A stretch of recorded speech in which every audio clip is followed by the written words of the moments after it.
So Dr. Bayer called me on Tuesday and we went through like my old history charts and surgery reports and all of that stuff. And he's like, I'm not super optimistic about all of this. He's like, with all the surgeries you've had and everything else, your lining's just kind of basically shit. He didn't say that, I'm saying that.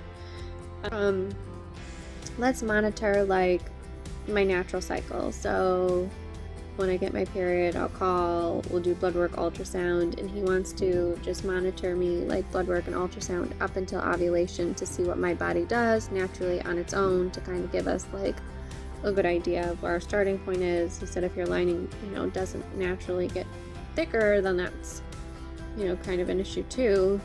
So that's kind of the next step from here. And I asked him, I was like, looking at everything that you have right now without like moving forward with this cycle and then possibly hysteroscopy, what percentage chance would you give me? And he said 15% chance or less. Really low, but it's not zero. And he said that if I only had 1 or 2 embryos, he probably wouldn't suggest doing this, but because we have 7 that are genetically tested and then 1 from the last round, that if we go through this and I think I still want to do a transfer, he's willing to try it. So I was telling Josh about it and I just started crying because this really does fucking suck. I don't think there's any other way to describe it. I guess if we can like actively maybe be asking around or something in the meantime, just to see where the hell we go from here. I don't even know. So that's my update. Not a good update. I feel like my last few updates have just been shitty, so my next few updates probably won't be any better, but I guess we'll just keep moving forward and go from there. So now it's just kind of like the hurry up and wait, see what happens with my period. And he did say, following the following cycle after the hysteroscopy, he basically wants to jack me full of estrogen, and whether that's pill form, patch form, injection form. And he's like, I want it to be the easiest for you. And I said, I don't care about easy at this point. I want it to be the most effective. So if that means injections, then that means injections. If that means suppositories, that means suppositories. If it means all of the above, so be it. And he agreed. Obviously, I would like for it to be easier, but at this point, I don't really give a shit, and I'll do whatever will be best. So he said, depending on what the hysteroscopy shows, I'll have that on the 7th, regardless, at this point. I have a call scheduled with him for the 12th. So, depending on what the hysteroscopy shows, hopefully my period following the hysteroscopy, I can prep for a transfer. And like Josh said last night, he's like, I just hope we're not going to get hopeful. And he gets in there and he's like, yeah, fat chance, not going to happen. I'm like, but we know that's a possibility. We know that's an option. Not an option, but we know that could potentially be the case. So yeah, of course my hopes are up, because wouldn't it be amazing to do a transfer and just get pregnant on my own after all of this? But I also know that there's a chance that that's not going to be the case too. Even if he gives me like a little percentage, I'm probably going to try it. So I will circle back, I guess, when I either have the hysteroscopy or if anything else happens before then. Talk soon. You ready to go in?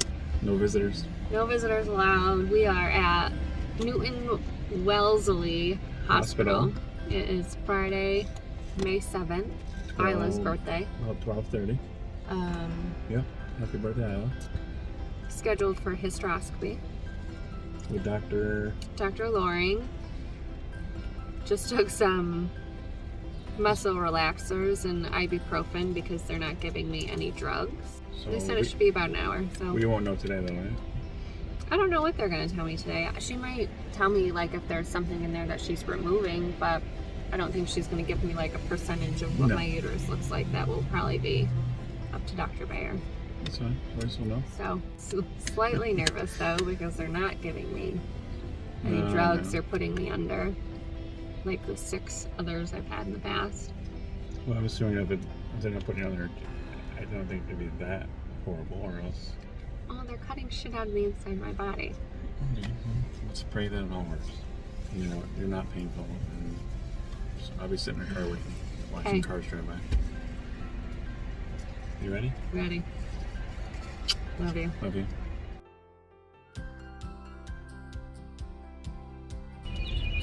So this entrance right here is where you're gonna drop me off June 8th for surgery. Uh-oh. What is that?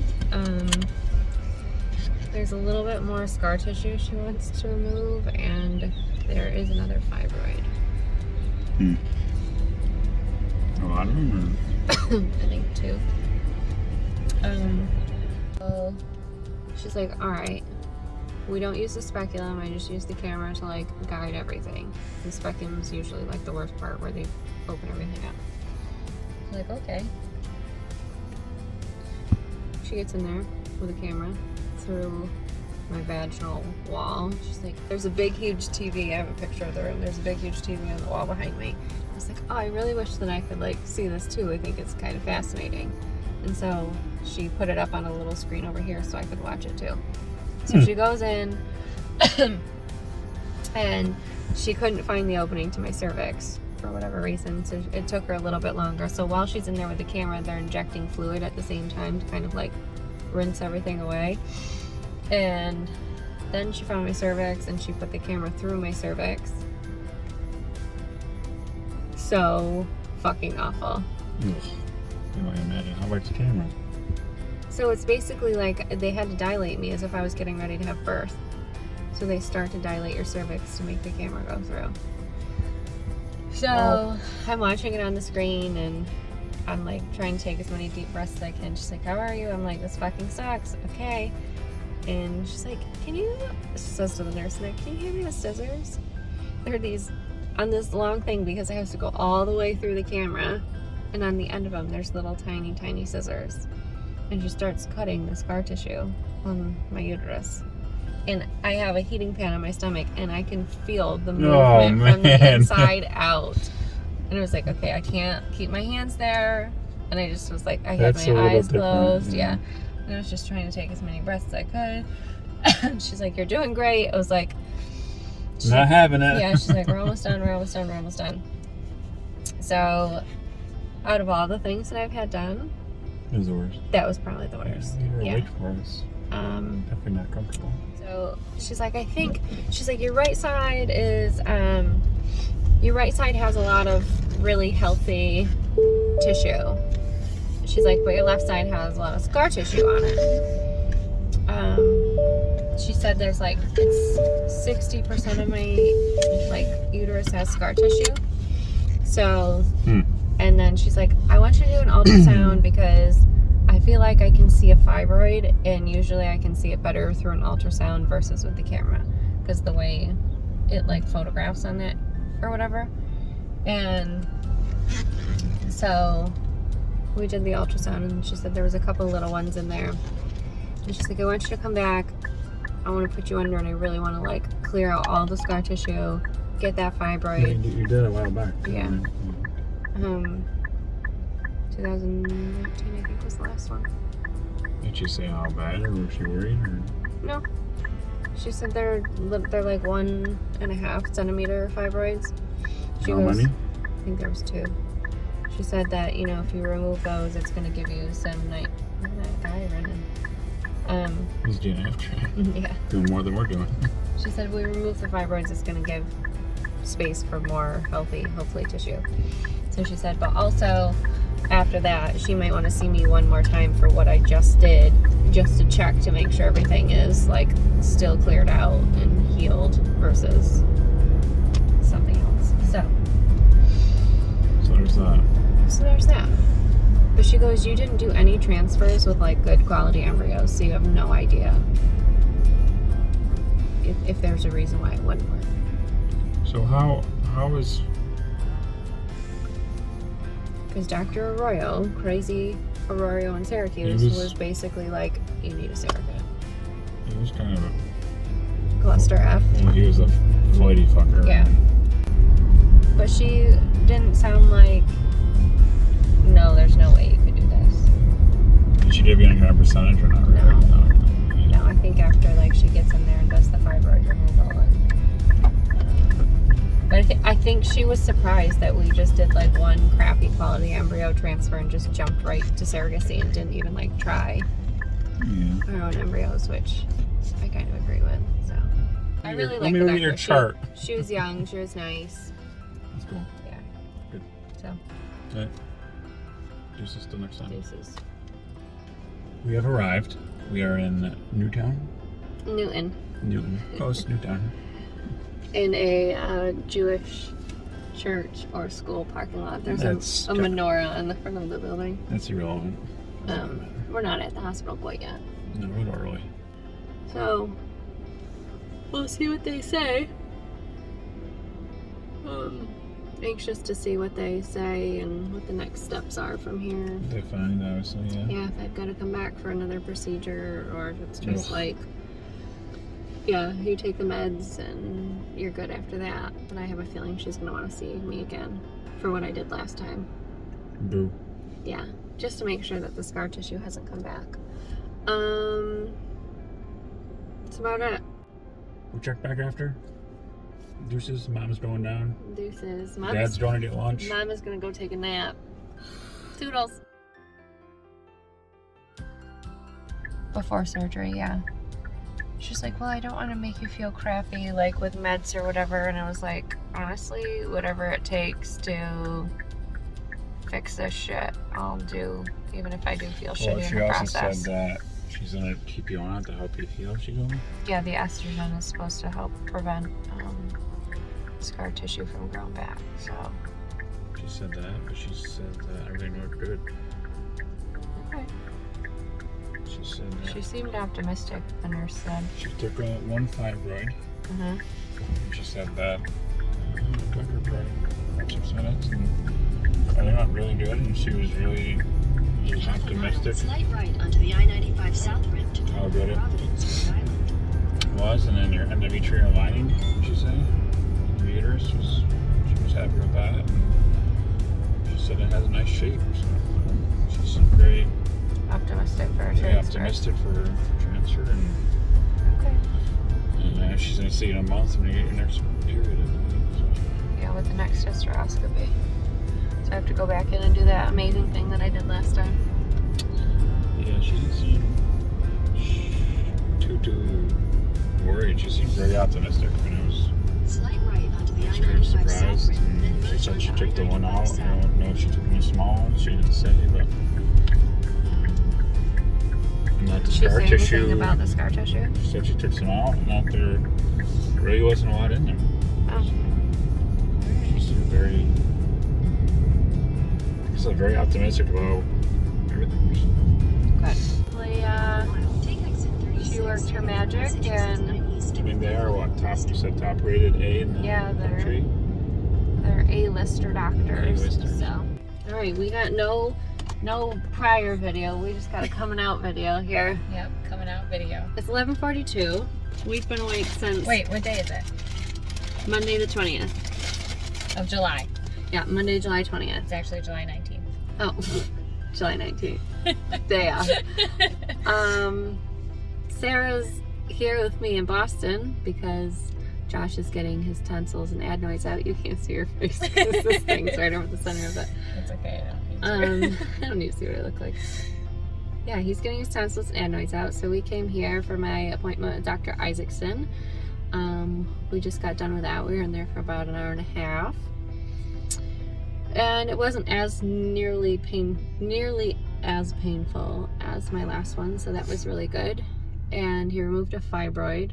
Did you look at it in the little cup? I looked at it in the little cup. That was weird. I watched him drop it in. That was kind of gross. overall it sounded like he thinks the uterine cavity looks good for a transfer, so that's really exciting. He did mention maybe Lupron, but it sounded like he's more like just go right After a natural cycle, right? Yeah, like with my next period, I think we would try. And then if it doesn't work, then I think he would suggest the Lupron from there. Yep. So. And monitor your lining, right? Yeah, monitor the lining. He would like it to be above a 7, so, which is kind of nerve-wracking because it only got to a 6.5 last time. But I think he felt good about 6.5 though. I think he's... Yeah, as long as it was trilaminar. Yeah. He's like, it was trilaminar and 6.5. He's like, I would try it. He seemed pretty optimistic overall. He seemed very optimistic. Yep. So, He said it looks very good. Just coming in, no prior experience as to what I have, yeah. you looked like. He says you look very good and he's optimistic. So it was a good day. appointment. Yeah. Yeah, day. not super painful, so that was a big bonus for sure. I didn't squeeze your hand too hard. Did I? No. Okay, good. I just felt them getting like clammy a little No. bit. So I'll have my call with Dr. Bear on Friday, and hopefully we can set up a game plan for that. Since how my period started again today, so I'm starting all over, which Unexpectedly. unexpectedly, day 12 later. But maybe that's a good thing to help kind of regulate my cycle a little bit more too. Yep. So hopefully my husband's not Hopefully Josh is fine. too terrible shape. Jay's gonna pick him up, and hopefully he's not a race car driver on the way home. But anyways, we're gonna make our 4-hour journey back home, and we'll, I guess, check in after my call with Dr. Bear. So, Sarah's debut. Good day.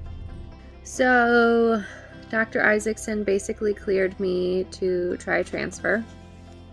And I talked to Dr. Bear, and he agrees we're going to try natural transfer with my next period. Like, no meds, just a trigger and some progesterone suppositories. So, we're just hoping that my lining can cooperate. I'm just nervous that, like, the more we wait, the more, like, fibroids and stuff are going to grow back. I really don't want to do Lupron. So hopefully I either became pregnant this month, which is doubtful, or my next cycle things just work and we don't have to worry about all of that.